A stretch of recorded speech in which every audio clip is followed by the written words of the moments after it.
hopefully you're starting to see just how fun the wing gambit can be. And like a lot of things which are forgotten, which I'm going to say the wing gambit is against the Sicilian, Black suggested mainline moves, as in the last video, are not always the best moves, because people, when writing a book from the Black point of view on the Sicilian, well, they're not going to spend very long analysing b4. So they're going to try to just suggest something which has already been suggested. They're generally going to try to save their time on these moves. It's a normal thing to do. You can't analyse everything to the depth, especially if people aren't playing it. And that's why I think a lot of the recommended lines in books and other things against b4 are not the best lines for Black. Now, we do come on to another variation here. After pawn takes b4, pawn a3, e5. And I would consider this another main move, but it's not as common as some of the other options. Black decides with this move to take some control of the center of the board, and now the position resembles like a very warped version of e4, e5. So we got e4, e5, but we got loads of weirdness going on the queen side. I mean, if this pawn was back on c7 and white had two pawns here, it would be normal, but it's not here. So who could this benefit and why? Well, obviously we're a pawn down, but lacking this c pawn can be quite annoying for Black. And this is one of the ideas of our wing gambit. As we mentioned, it's kind of positional, because that c pawn is very useful in e5 openings at covering d5. So if we ever get a knight to that square, Black can go c6 and try to chase our knight away. And if we ever get a bishop to c4, that looks like a very nice diagonal and a lot of lines pointing there, as in our main course. Black will often want to play c6 and d5 to try and blunt that bishop out. Can't play that now. So this is one of the problems that Black has, and these open lines could be useful for us as well. And another idea we see a lot is using the b2 square. So our bishop can quickly come to b2 and hit the center. But we are a pawn down, of course. So it's not all advantages. Materialistically, we've given something away to get this. Now, like I said, it's never been overly popular, but it has been recommended by two authors, and originally by Tony Rotella in his book, The Killer Sicilian. I wonder where he got the name killer from. Wonder if every man were copying that from somewhere else, possibly stealing that name. They say imitation is the sincerest form of flattery. And also been recommended by the super grandmaster, Pentela Hari Krishna, in his lifetime repertoire for chessable, Tamanov Sicilian. So, you know, that is a very high level stamp of approval. One of the strongest players out there, Hari Krishna. He's been nearly 2,800. I didn't realise that when I did a bit of commentary with him. And just the fact that he's recommended this means that it needs to be treated seriously, because other people who've brought that chessball course might want to play this. So again, we've got that hindsight, which is useful. Now, knight to f3 is our main move. Developing, attacking the center, it's got to be okay. Originally, I was thinking that you could try taking here and getting like an Evans gambit, which is maybe possible, but Black seems quite solid after bringing the bishop back to e7 and going d6. Some play there, but I do prefer knight f3 first. Let's keep our options open. We attack the pawn, we develop a piece. Can't be bad. And now, of course, knight c6 is natural and played in like 90% of cases, developing, blah, blah, blah. But we'll have a look at the other options. Now, pawn takes a3 plays directly into white's hands, because that pawn is a goner. So we're going to take the central pawn here. We want the center when we play the wing gambit. Let's grab it. And, well, I don't see the idea of black's play. We're going to win that pawn back. We're not even gambiting. We've got the center. And here, this square later on will be a major weakness, and this diagonal. The lacking C pawn for black is really going to show. Not a good idea. Now, knight to f6 is kind of like Petrov-like. Very rare, but it's not completely ridiculous. And if we're trying to play our Petrov repertoire, well, in actual fact, then our queen side is going to be more weakened because of sort of this diagonal. So I'd recommend here, knight takes e5. And there's some interesting ideas here. And again, this is all quite new analysis. So, you know, you're unlikely to get this, but we'd want to cover things as much as we can. And now if, like, queen c7, queen e7, for example, I'd recommend we just move back. And after the knight comes in, just go bishop e2.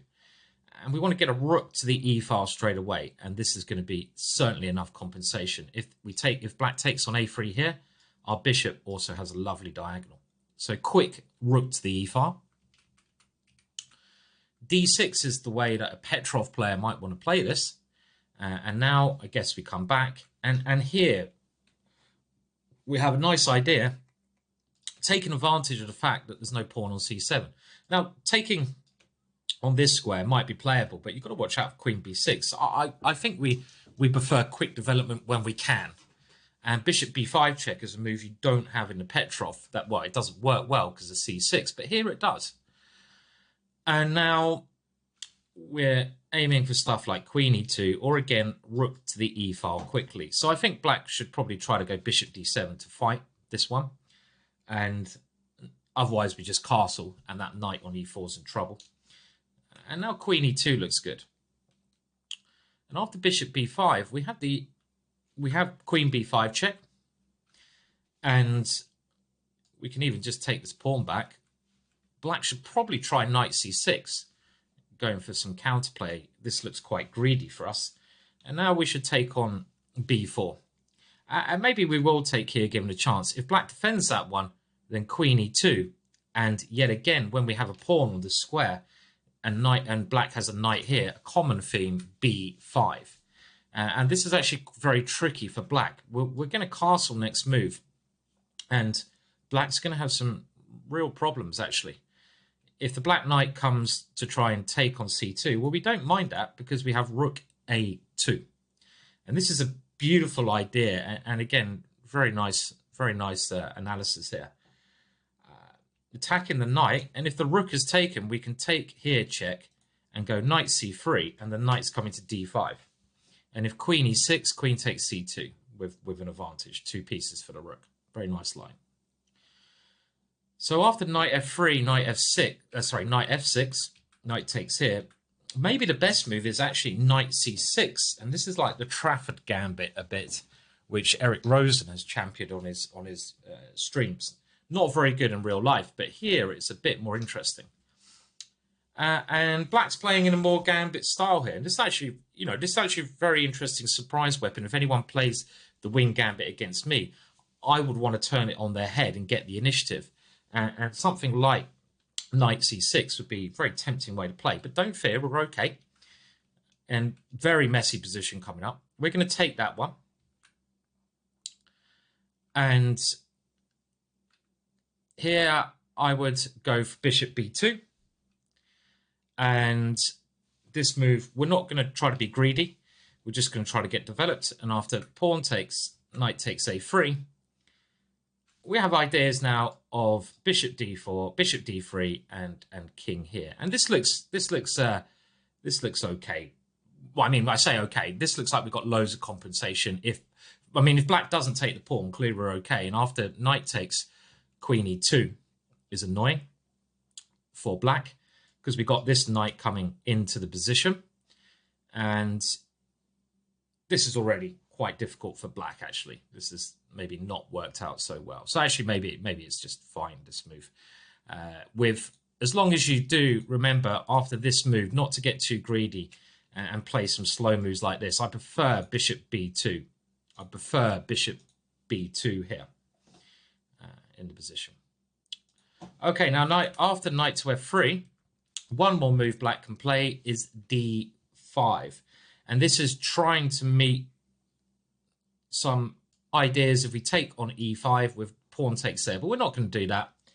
We're going for quick development, and again we have this useful check. This is one of the other things in these lines we find is very handy to play. Just when we can't put the bishop on c4, this check gives us a useful tempo. And after bishop d7, well, queen e2 is interesting, but here I would actually take here because there's stuff going on in the center. And now if queen takes d7, I will take on e5. And after queen e6, I've got bishop b2.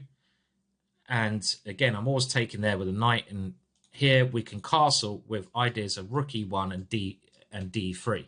Plenty of compensation yet again.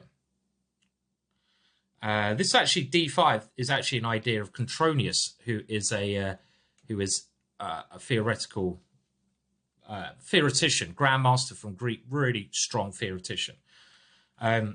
But bishop b5 does seem just like a good answer. Bishop d7, bishop takes, and maybe knight takes is safer. But now after pawn takes d5, we have, I would say again, a fair assessment is unclear, untested, and kind of position we want. Our king is going to be castled quicker. For example, bishop d6, maybe we go d3, stop the e-pawn from moving, and we'll take there at some point. b5, and we get this kind of structure where we're going to start playing here, and we can even attack that pawn, as we often do in these variations. So this to me looks absolutely fine for white. So now on the main line, knight c6, and after knight c6, we are liking bishop b2. Now bishop c4 is also tempting, but I like this bishop b2 move because it's a resource that we don't have in the normal Sicilian positions. And now the most ambitious choice from black is queen b6. And this is very interesting, this idea. But before we move to that one, what else is there? And again, if pawn takes a3, we take with a knight, and this seems to only help white's development. This happened in Dosenko versus Kismatulin in 2012, St. Petersburg. And after something like d6, black's trying to keep it solid. And one thing we need to do in these positions, if black does suddenly go solid, well, you know, bishop c4 is okay, but we want to try to open up the position. This is key, open up the position. And d4 is just the way to do that. This move is quite key, actually, when black gets this set up on the board. And after knight takes d4, we have our pieces coming in, and this is definitely adequate compensation with our good development. For example, knight f6 here, standard developing. And now knight c4 seems a very interesting choice, offering another pawn, but we're trying to get some pressure here. And now, for example, something like bishop e7, our idea will be to take on c6, and now actually even play e5. And the funny thing is, even in the ending, we have great chances here. Our knight can go here, and if king takes, we can castle queenside with knight takes e5, and a long-lasting initiative in these positions. So after bishop b2, d6 is similar. Again, if they take here, we just get our knight out, and we go d4. And let's just have a look at what happens if knight takes e4 is played. Well, bishop d3, quick development. And again, don't worry about sacrificing another pawn. And now the point is, if the knight goes back, we have a discombobulating move. This is the kind of position where you don't have time. I say sometimes in these gambit lines, you've got to show patience, but you have sacrificed two pawns. And when your opponent, you can show patience when your opponent, when you work out that your opponent doesn't have many good ways to improve his position. But when your opponent does have good ways to prove his position, as he does here, he's just got a two-step plan. You need to play with urgency. So to work out your timing and how urgent you need to play, it's really considering what the risk is of your opponent getting safe. You've played gambit lines throughout this course. So you need to work that out constantly. And here, with those two moves threatened, it becomes clear that queen e2 is a useful move. And the point is, the queen comes here, knight takes d6. And if bishop e7, well, now we can take on c6, take on f6, forcing this one. And after castles, black has a very weakened position wherever he puts his king now, with great chances, great position for us. So b takes e3, knight takes a3, some interesting lines there. But if d6, let's just remember to play d4, open it up. Don't be afraid to sacrifice another pawn. We want to get our knight to c4, bishop to d3, castle quickly. So what about d6 straight away? Well, this is even worse, actually, because we can now flick in pawn takes b4. And the problem that black has here is that if he's not going to be a pawn up, we've got a very nice position. We know the idea of going b5. If he does grab the pawn, well, he's losing a lot of time. And again, we play that standard move here. We don't even necessarily want to play c3 in these positions because that blocks our bishop in. When the bishop's on b2, let's play d4 straight away. And this can be very bad for black. For example, after captures, we don't even have to capture that one. Would be enough compensation. But we can play bishop b5 check. And the point of this is this check's often the move to play to give us that castling move. And after we swap on d7, we can castle immediately. So we're saving as many tempo as we can. And now we have ideas at e5, opening up the e line. And also we can just take back here. Our knight has the f5 square, which is a lovely square because there's no bishop can capture it. This is clearly, again, great compensation. Now, in the move train, there's a little bit more notes on some of these lines. I'm doing most of the move trainer stuff in this course because I want to be very thorough in this video course. But I also do want to, the videos are about trying to explain the main ideas as much as possible. Tricky to do that in a tactical course, but if you want to test these lines, of course, the move trainer's there for that reason. Now, d6 here is just a bad move. Now, a move like queen c7 doesn't really need to be commented on. And here, bishop c4, you've got to decide, does the bishop go to c4 or b5? Now c4 does seem like a nice square, but if we're going to, in these particular lines, in actual fact, it's more important to pressurize e5. So it does seem like bishop b5 is our more constant move, where, again, we're just threatening to win a pawn back in a lot of lines, and that will, obviously, we're no more gambiting then. And this exerts very strong pressure on that center, this move. And for example, after d6, trying to stop that idea, we can take here. And if knight f6, there's a very sneaky move now. And it was played in about 10 years ago, bishop a4. And we have the sneaky threat of b5 and b6 out of nowhere. Very sneaky idea. So queen c7 just seems odd. I don't know why the queen's going there. Now, d5 makes more sense to me because it's a nice proactive move from black.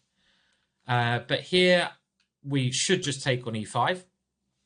And now that knight should be taken because it's quite annoying, this knight, right? Has ideas. And after bishop takes, black's idea is clearly taking this one. And there's a couple of options here. Again, moving the bishop with a check and castling at some stage is interesting. But I do like this move of taking on b4 because if we can get our pawn back, we've still got those options. And here, we've made a way through to g7. So that bishop on f8 can't move. And after some developing move like knight to f6 here, I would actually even recommend, because now our bishop's not doing so well, bishop takes f6, and suddenly black realizes that we've waited with bishop b5 check, but when it comes, it's going to be a lot stronger because black wants to meet this with bishop d7 and queen takes. But here, he doesn't want to take with a pawn on f6, but he takes with the queen. In we go with a big advantage because black has to move his king. Our king is very safe. Now we're going to come on to Hari Krishna's recommendation, and of course, I think this is probably kind of key, and that is knight to f6. This is Hari Krishna's recommendation from such a top player. It's got to be respected, and we've got to find a good way through this idea, this simple developing move. Now we should take we should take up the gauntlet by taking on e5. And now there's two options: either knight takes e5 or queen to e7. And I think queen e7 is Harry Krishna's main move. But let's first of all look what happens if knight takes e5 is played. Well, we're going to recapture. And now queen e7. Now, if knight takes e4 in this position, there's a couple of, this move is very logical, but we've got a couple of ideas here. For example, we can put the bishop on d3 and go for quick castling, pressure here. But queen e2 is actually just the simplest. And we're going to bust that knight away with a pawn move here. And black's in trouble. So that's too greedy, that one. So you've got to, it's a bit like the Petrov, that. You've got to go queen e7 first. And now, again, we don't want to lose tempo in this course. We're not afraid to give up our bishops. And bishop takes f6 is correct. That knight was becoming quite threatening. And after queen takes d4, we're not a pawn down anymore. And I think one of the important ideas here, we've got that center. So if we can now get castled positionally, like often in the wing gambit, we're doing very well because our center. And if b takes a3, I would now play just c3. I don't want to allow this bishop here. I consolidate my position. I might even play f3 if needed, so I get super solid center. And I just want to take this pawn back with all the positional advantages. So let's go from the top. Sometimes it's worth doing that. So we're looking at taking here a3 and now e5. We're going to move our knight out to attack that pawn. And now the main move is knight c6. We're going to increase the pressure on that pawn with bishop b2. And first of all, we're looking at knight f6, Harry Krishna's recommendation, where we've got to take up the challenge of grabbing that pawn. And now, first of all, we're looking at knight takes here, queen e7. But this doesn't work because it's simply bishop takes f6. So if black's going to play this line, he should follow with Harry Krishna's recommendation after taking here. And that is queen e7 immediately. This is a better way to play. And now, well, ideas of taking on c6 are interesting. But if we compare that to the other variations we've looked at, well, already we can see that black's pawn structure is much better. This pawn was on here, which is ugly. But here, black's bishops can come out, and those bishops are very useful. We're not taking on c6. We're going to play d4, which is a move we kind of are very happy to play generally. And now Harry Krishna's new idea is d6. And this is quite logical. Let me just check that I've got this right. And there's some d4, d6, yeah. So d6 is a way, again, that black's trying to return the pawn to get super development. Now, I do want to have a look at the other moves first. And in this case, if knight takes e4, well, I think we'd be quite happy to see this because it's a bit greedy. And we can just develop with speed. Bishop d3. And let's remember, black opening the e-file. If we can, we should always, with a queen on e7, be aiming to get a rook to the e-file as quickly as we can. And now, if the knight moves, we're just going to simply castle, go rook e1, and that is going to be really scary for black.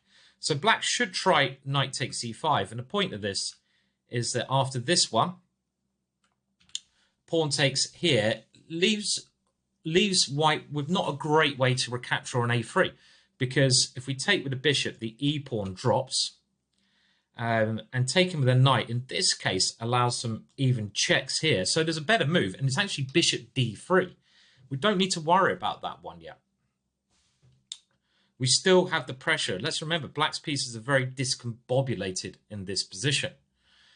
We're sacking another pawn, but you should be happy to do that. We can still try coming in here later on, or to d6. And now queen b4 is certainly best.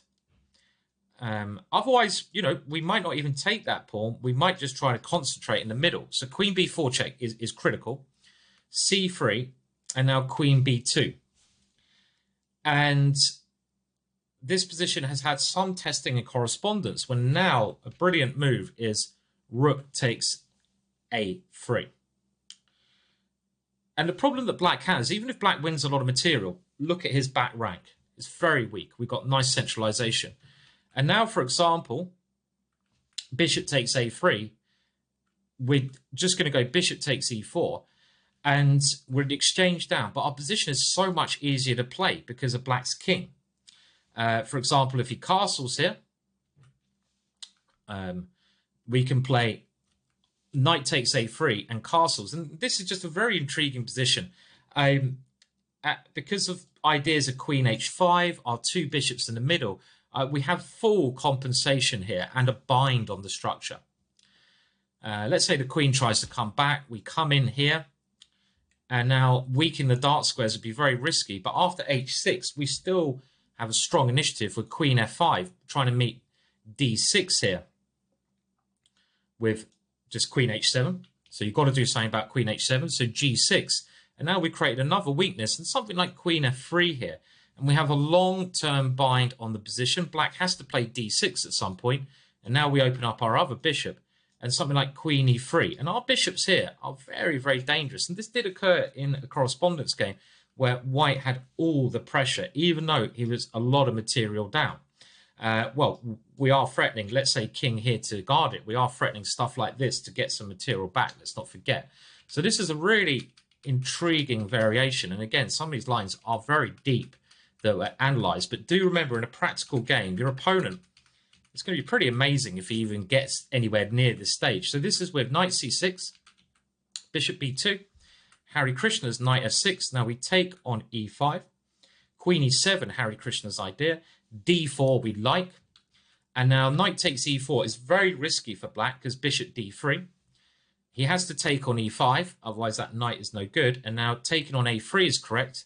Otherwise, we've got, again, brilliant development. We're just castling. Black's pieces are horrible. Black's relying on computer-like lines here to try and hold the position. Now, our bishop should remain in the center.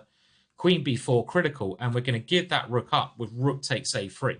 And this seems like a very exciting way for white to play. White has all the fun. So if we go back in this line, that's not what Hare Krishna's recommendation. And let's have a look at his main move now, which is d6. Hare Krishna understands that those lines are very unpleasant for black to play. And let's remember, we are not talking about computer-on-computer correspondence games. We're talking about over-the-board chess where you want to improve as a player. That's what these courses are about. And practically speaking, practical, that word practical is such a big word. You know, who's got the easier game? People forget about this. They're just going, when they're looking at lines, they're only staring at their computer. There's so many people. I have to say, you know, I've had this criticism of some lines before, where people will say, well, on move 25, my computer says this is slightly inaccurate. And what they don't understand is that you don't have your computer there when you're playing. And these computer junkies, computers are a very good tool, but I get so annoyed with computer junkies. They're probably very weak chess players because in a practical board, they can't remember all these computer lines. They're trying to play like a computer on the chessboard. And there's not many people who can do that. Just don't forget about the strength of practical chess, creating problems for your opponent, what this course is doing. My rant is now over. d6. So here we should take on c6. And again now, given a chance, so let's say this one's taken back. We're just going to go bishop d3 and castles. Black taking that one is going to be losing a piece with our rook coming to e1. So the idea that Hare Krishna was suggesting is queen takes e4 check. And now we don't want to swap queens. So, of course, bishop e2. Queen e2 is a safe alternative, but we're not into safe here. Bishop e2, and now queen takes c6. So black is a pawn up in this structure. Does white have enough compensation? Well, we get castled, and now we're not rushing to take that pawn back. That's for sure. Hare Krishna obviously gives other lines, but we're picking the one line that we're suggesting white should play against Hare Krishna's idea, and we're going to leave. We're going to go this a little bit further because this is a line where some of your opponents might have got that brilliant course than Tamanov, and we're just trying to find how we can pressurize Hari Krishna's line. And here, well, again, we're threatening to take on b4. So if bishop e7, we'll get our pawn back. And again, our structure's a bit nicer. We've got 2 pawn islands, 1, 2. Black's got 3, and our pawns are very mobile. This is definitely better for white. So black should, in this position, play d5. And here, Hari Krishna only looks at bishop d3, which is a very natural move, right? Because you're trying to get the rook to e1, and he finds a good way through the complications for black. So if your opponent's got this position, he's probably only going to be expecting bishop d3. But we found a very interesting way to play that uses that development advantage. It still takes black 2 moves to castle. There's still a bit of unclearness in the center, and a very nice move here to try and open up the position while we have the initiative. When you have the initiative, the more open lines, the better. And to allow our queen to come in somewhere is the new idea, c4. And this is very, very interesting, and I think a very nice move that will take those guys who brought that course by surprise. And the point here is to go queen b3 in a lot of cases, increasing the pressure, and even in some cases c5, cramping down on the position. Now, you know, I don't expect black's worse in these lines, but black's not better either. We definitely got adequate compensation, and it's really tricky to deal with such a move like this over the board when you've still got to get castled. So let's look at the 2 moves where black can capture this one. I mean, if black goes bishop e7, we can even now take here, and if the bishop now takes here, one of the issues is something simple like c5, and you see that bishop is stranded all of a sudden. And it can get in a lot of trouble there. It's just one idea. So the 2 key moves here are clearly taking on that way on passant or taking c4. Now, taking on passant allows our knight to jump in. We develop a piece and we create a very strong threat, bishop b5. So already, you know, we're using this initiative, and this looks really actually quite bad for black. Again, practically very bad. He has to stop that bishop coming there. So a6, another move that wastes time. Now we can bring our rook to c1 all of a sudden, and this has very useful knight jumps. Maybe our main one is actually playing a bit positionally over here, but knight b5 is the immediate threat coming in here. So black has to waste another move, moving the queen. And now our last idea, let's bring the last piece that we can in, and obviously this threatens a dangerous check, so black has to block. And now the fantastic idea, bishop b5 check anyway. All new analysis this. And bishop b5 check, what a shocker this is. And this will leave us with ongoing pressure if it's blocked, as we can clearly see. Black still hasn't got castled. And the point being, if it's taken, well, we can just pick up the rook. If black tries to save that rook, there's a nice little tactic of, can you see it? Rook takes c8 and knight d6, winning the queen. So this line looks just really dangerous if black takes on c3, because our knight comes in the game so quickly. But d takes c, I mean, it's really hard for black to find the right way in a game. D takes c4 is a bit more critical, I'd say, because we're giving up another pawn here. There's no obvious way we can win our pawn back. But we're now going to play with the move bishop f3. And this is our idea. We're opening up another line. We're keeping the pressure up. These pawns look dangerous, but also checkmate's quite dangerous. Where does the queen go? Well, queen d7 is, funnily enough, maybe the best square. I think most people will go to c7 here. And rather than allowing black to castle, the other point of our play is we can now that the queen's been off this diagonal, that's why queen c7 might be a bit inferior, win one pawn back with a takes b4. This can't be taken because now we have the queen coming to a4 check. So we've got one pawn back already, black should try to get castled. And now with knight a3 coming, I feel the compensation is enough. We have rook c1, trying to win this pawn back, and d5. And this position is very interesting to play. Again, full compensation. Let's say something like this. Rook c1, we're going to win that pawn back. And we've got d5 coming when our bishop is striking long here. Very interesting middle game position. And we could, again, go very deep into these lines, but there's really no point as it hasn't ever been played. But queen d7 is a little bit more like, okay, I'm not going to allow you to win that pawn back, but we're going to take here anyway. And now after bishop takes, which is the point behind last move, we have two fine options. We could just go check, something like this. But very interesting idea is now bishop a3. This might seem it helps black to swap off more pieces. But after knight takes c4, again, we're one pawn down. But we have full compensation. We've seen this kind of position.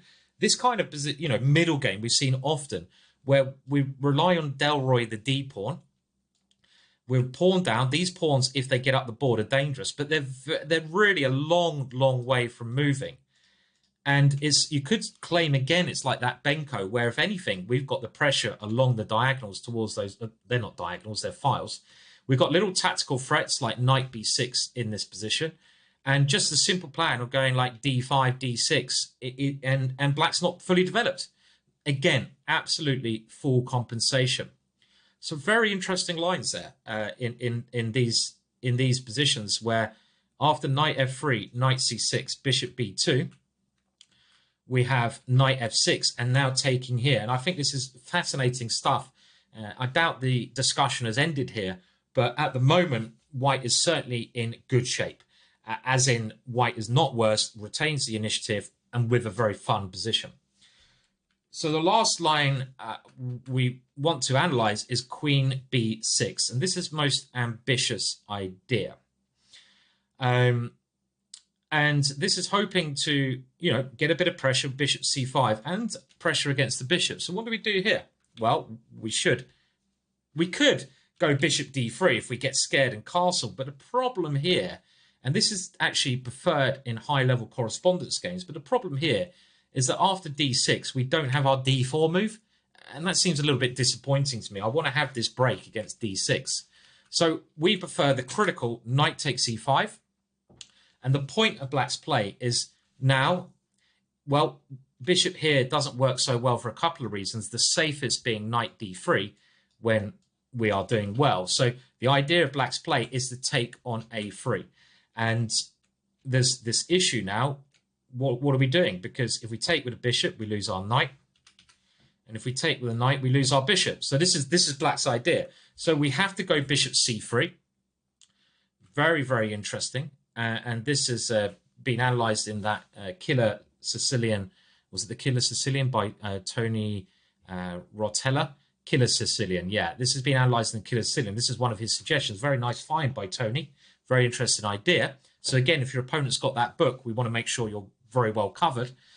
And here, a2 is the best move because, again, like this looks quite tricky for us, yeah, right? But we're going to get some very, very exciting stuff happening here. And this is where we're going to basically take the Killer Sicilian book and say, how dare you take the killer name? There's only one true killer in the chess world, and that ain't you, every man. That is the Ginger GM Killer Courses. That's what we're saying to them. But before we come to a2, let's have a look at this one. We go bishop takes e5, and already we get a chance to get our knight there. It's really strong. We can win our pawn back in a lot of lines. And if this one, queen e6, well, it doesn't really do a great deal here because of something along the lines of just, let me get this right. Oh, just bishop. We just moved the bishop back to this square in most lines, or we can go this way in the position as well. And the point is, if this is ever taken, well, we're getting, I think bishop g3 is best. Sorry, my notes were lacking there, actually, which I'm just trying to now remember what. Let me just remember this correctly. bishop g3 is the move to play here. And again, we're trying to take this one back in some lines, but actually more preferably, we're just using the center. And black's only logical idea is to take here. But after bishop e2, well, we're getting loads of compensation here. If we can castle and get the rook to e1, great. And if this one's taken, we've got bishop f3 with a very fun game ahead of us with this knight coming in next move. Again, I would check the move trainer in this particular line because I'm just, there's so many sidelines. I've got most things covered, but this one actually, after knight takes e5 and queen e6, I would double check. I just want to make sure I've got that right. Don't have the moves available for me here. Go and check the move trainer on this one. I never said that before, but I want you to be doubly certain here. I mean, a2 is the main recommended move. And the point now is that if you go rook takes here, there is this nice tactic, right? And this can be quite dangerous in the position. But we've got a very nice idea against this. And this one line I know I'm certain on because this I've looked at a lot. And we found the idea of knight takes f7 here, which is a really, really nice line. And in the spirit of the Cochrane Gambit, and this gives up material on our terms. And if black takes on b1, well, after rook b1, we're just simply losing. that was a dyslexia slip. That'd be quite bad, wouldn't it? I give a line in a course. It's like, yeah, you're simply losing, simply winning. I think black is simply losing. We're taking the rook in the corner or taking a queen, pretty standard. So black has to take our sacrificed piece, and now bishop c4. And this is something that, well, would probably take those people who brought the killer Sicilian right by surprise. And we have a raging attack here. King to e8, the main move. If black tries to go d5, in the spirit of the Cochrane Gambit in the Petrov, trying to give a pawn back so he can get a little bit more development, well, it's not very effective here. Because after this one and bishop takes a2, we have two pawns for the piece. And we have very easy attacking plans. We're going to castle, and these pawns, even just positionally coming through the center, could kill.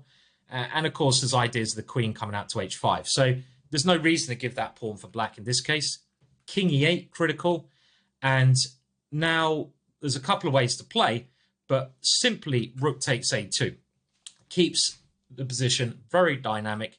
Yes, we're a whole piece down, but we've got some very interesting attacking chances here. This gives us the opportunity to play rook b2. It also gives the opportunity to play knight a3 in some cases, and even queen a1. This is a very unique Reti-like idea. And black can't castle here, and this seems like very fun ongoing pressure. For example, let's say king d8, black's king trying to get safe. Well, we just castle, and this is like positional compensation for the piece. Knight f6, we want to bring our pieces out, and something like queen f3 here, keeping that pressure. Example, bishop e7, let's have a look at some normal moves.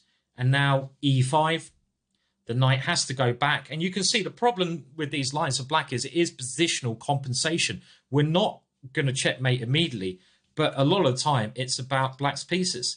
And our pieces are so great, our two bishops, our center, and it is these central pawns while we're playing the wing gambit, which gives us that great play.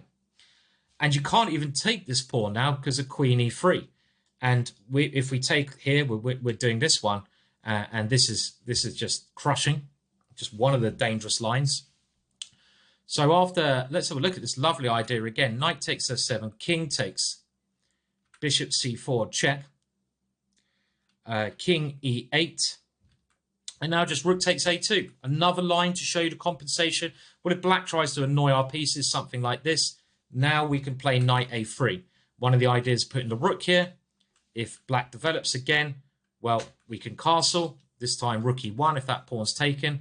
If black tries to get the queens off with this move, now we see this lovely idea of queen a1. Our pieces are so uniquely placed here, but they've got so much potential. Every piece playing, and knight b5 is really annoying threat. You can look at this a little bit more deeper in the move trainer notes. But the last line we looked at here and analyzed was knight f6, which may be the most natural. Similar to the last line, we castle. And after bishop e7, well, what is our idea in these positions? Our idea is really just to come through with the pawns. You know, our idea is if we get the pieces going, great. But our idea really is to go d4, e5, d5 and play positionally. And after queen e2, we still only have one piece of the pawn, but we're trying for this trick again. And again, we can play this after d6 because of this queen to e3 idea. Remember that one. This wins a piece back. And after some move like queen e3, we have great coordination. Knight d2, f4. We're going to use our pawns to batter that king down. So, again, very interesting lines here. And it does seem like the two key lines after e5 are knight f3. And it looks like the way we're trying to play this is taking that pawn. So this is the key idea, as quickly as we can with the knight. So this is the way to play against this line. We're going to make advantage of the fact that our bishop has b2. And we're going to try to get rid of that central pawn. Now, if we get rid of that central pawn, black often relies on piece play. But as we've shown, our central majority, even if we lose all our queen side, is so strong. Center of the board is so important in chess. We can use that majority to push through in the middle of the board. And we have some lovely tactical ideas. And again, general principles, quite hard in some of these lines because it is like, you know, so tactical. But general principles would be the bishop comes to b2. Our bishop seems better on b5 in most lines, doesn't it? Either when the d pawn moves to give a check, or to try and take a knight on c6 if a knight comes to c6, getting rid of that one. We also want to meet d6 if this is ever played. Black ever goes super solid with d4. We want to open the line up, and after captures, the knight has a lovely square there. We're trying to castle just ASAP. So this is why we want to get our bishop out and castle. But first of all, we're going bishop to this square. In some cases, we will take on b4. But a lot of the time, we don't worry about that. A lot of the time, we're even allowing that pawn to come there. And the two key lines, which I'll just go over again, start, I feel, with knight c6, bishop b2, knight f6 is one of the key lines by Hari Krishna, when you have to go knight takes here, queen e7, knight, and then d4, with the idea that knight, if it does take on e4, bishop d3, great play. And if d6, then we have this c4 move coming up. So after queen takes c6, we castle, of course. And after d5, c4 is our novelty to keep the game really flowing here. Great counterplay in the position. Lovely idea, c4. And the other main line given in another book, The Killer's Sicilian, is this queen b6 idea. And this is very interesting, but this, I'd love to get this on the board myself. We're going to take on e5, and we're trying to keep it really fun. And after pawn takes a3, well, we have to go bishop c3 here. And the point is, after a2, we're going to play this amazing idea, knight takes f7. And this is a way to get our pieces out. And we're going to slowly use our center to come forwards with great counterplay. And the one line I have to admit I wasn't 100% sure with, this queen e6. It looked to me like the bishop should come here. I'm just now triple checking. I want to check this in the move train. I don't have that handy. I think this is going to be good enough. I'm just wondering, there might be some other really interesting possibilities here. But do go and check this one again. Queen, this idea has never been recommended. It's just occurred to me. But this will certainly give you enough compensation. Maybe there's something even stronger. Just do that one yourselves. Okay, well, again, very exciting stuff. Only one more line in the wing gambit, then we're done. And I hope you're now feeling just how exciting this gambit is, and really rare as well. So you're going to get some great results with this gambit.